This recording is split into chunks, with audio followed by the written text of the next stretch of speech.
ডিম কষা আর ডিমের ঝোল খেতে খেতে যখন বোর হয়ে যাচ্ছেন, ডিমের এই রেসিপিটা কিন্তু অবশ্যই ট্রাই করতে পারেন।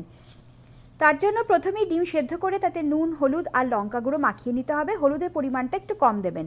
তারপরে কড়াইয়ে সাদা তেল দিয়ে সাদা তেল গরম হলে তাতে পেঁয়াজ কুচি, লঙ্কা, আদা কুচি, রসুন কুচি আর যে যেমন ঝাল খাবেন সেই বুঝে কয়েকটা গোটা গোলমরিচের দানা দিয়ে ভাজা ভাজা করতে হবে।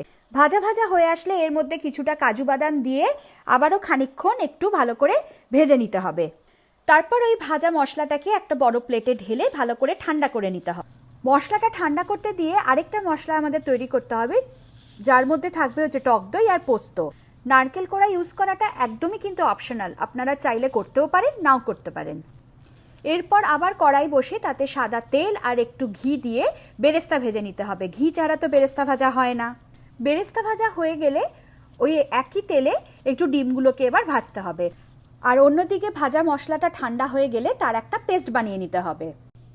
এরপর কড়াইয়ে সাদা তেল দিয়ে তেলটা গরম হলে তাতে গোটা গরম মশলা, তেজপাতা, শুকনো লঙ্কা আর গোটা সাদা জিরে ফোড়ন দিয়ে দিতে হবে।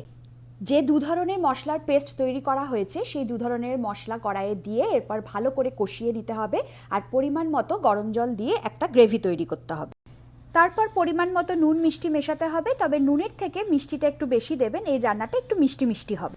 এই রান্নাটা আসলে একটু সাদা রঙেরই হয়, তার জন্য আলাদা করে কোনো হলুদ গুঁড়ো দিচ্ছি না, তবে সবার শেষে একটুখানি কাশ্মীরি লঙ্কার গুঁড়ো মিশিয়ে দেবো।